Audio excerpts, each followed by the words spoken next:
This is episode 62 of Southern Gospel Now, your weekly look at what's going on in Southern Gospel music. Southern Gospel Now is made possible by SouthernGospelPrizes.com, where you can register to win Southern Gospel Prize Packs. I'm Greg Goodman. We're sad to report the passing of Byron Stewart. Mr. Stewart passed away on Saturday, June 4th, at the age of 48. He was involved in Southern Gospel music for over 30 years. Groups he was a part of included Gold City and Tony Gore and Majesty. Funeral services were held in Hackleburg, Alabama on Tuesday, June 7th. Our condolences to the Stewart family. After more than 2 decades with the Kingdom Heirs, Arthur Rice announced that he is stepping away from the group. He will become the worship leader at Trinity Baptist Church in Asheville, North Carolina.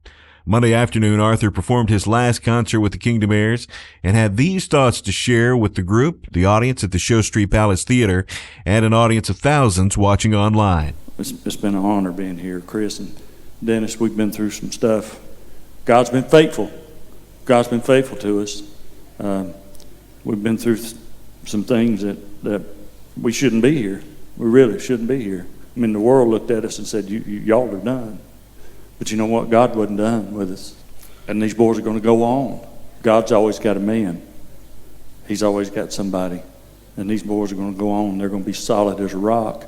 I love them. They know, God knows my heart, and He knows I love them. And I'll do anything for them.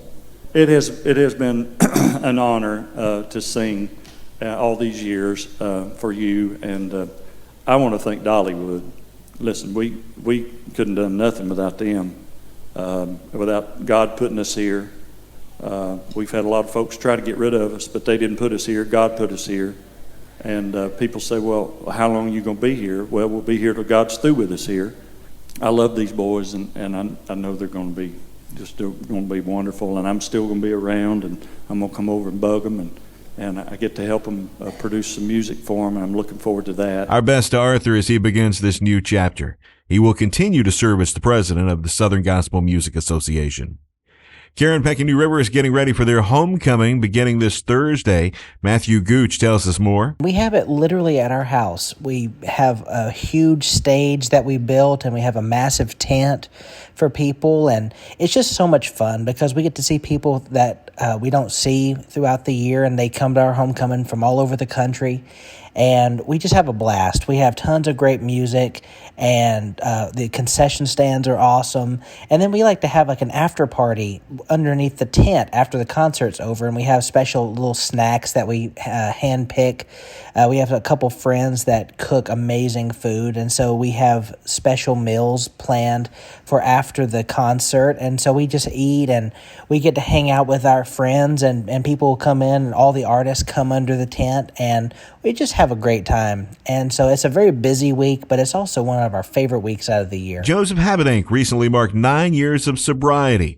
He tells us about the journey. Well, I really can't believe it's been 9 years since Jesus miraculously set me free from addiction to prescription pain medicine. For those of you that don't know my story, I was hooked on pain pills for many years, and Jesus miraculously set me free in 2013. And on May the 25th of this year, I celebrated 9 years. And I just want to say thank you to the countless people in my life that have been such an amazing support system. And it all starts with my wife, Lindsay, who has absolutely saved my life. And I want to thank Russ Taff, who was so influential in my recovery, and so many different people that I love and respect, and I couldn't have done it without them.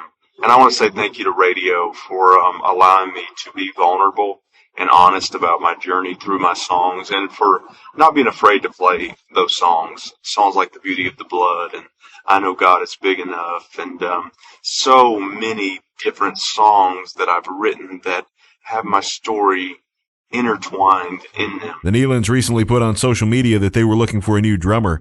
Jason Clark says response has been surprising to the group. The response has been overwhelming. We've had over 100 resumes and demos sent into our office, and we're just beginning to weed through that and see who would get the call to come and set up an audition. And so it's a really important part of our sound, with the different variety of music that we do, from Southern gospel to the Americana, the bluegrass, and country sounds. And anytime I hire an employee, I always look at the 3 C's. Number 1, character is very important. Number 2, their competence, their ability. And then lastly, their chemistry. Susan Wisner talks about the Whisnants' latest single, Worth Calvary. I love being a mom. Austin and Ethan are the most precious gift that God has ever given me. And if I had to think about giving their life for one of you, I love you, but I don't love you that much.